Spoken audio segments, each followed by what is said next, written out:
Today I'm going to talk about my interactive science book that I made. This is the cover of my book. Then on the inside I have rules and then questions I would like for the students to ask themselves if they are really dumb. Then next, on my first two pages, I have science standards. And I do have these pages labeled for the students. So these are North Carolina second grade science standards.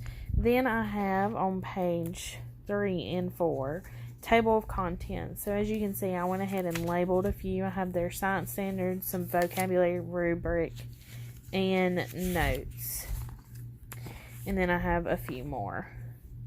Then I have their vocabulary page. So they would put their word, draw a picture, use it in a sentence, definition, and synonyms and antonyms if there are any. And then I had reserved a couple more pages. So then, since I gave them this paper, I would then just have them cut the page in half and then just write the word up top and then draw a picture and stuff. And I did several pages of that till like page 15.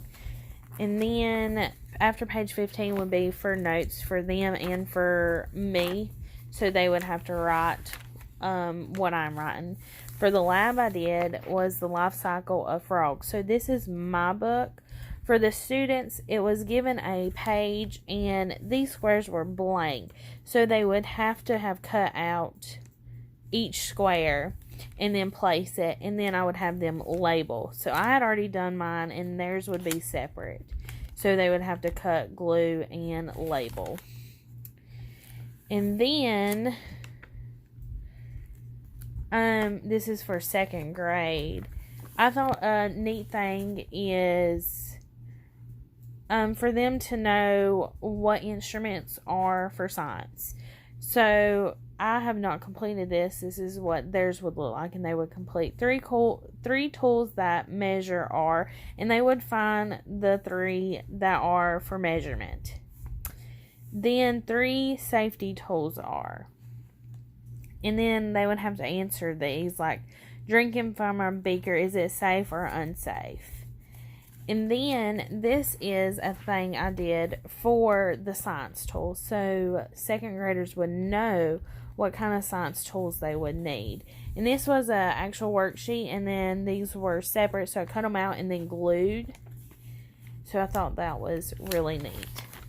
And then lab safety. So I found this, and it is very useful to have, especially for science and for kids to know that there are safety rules within a lab.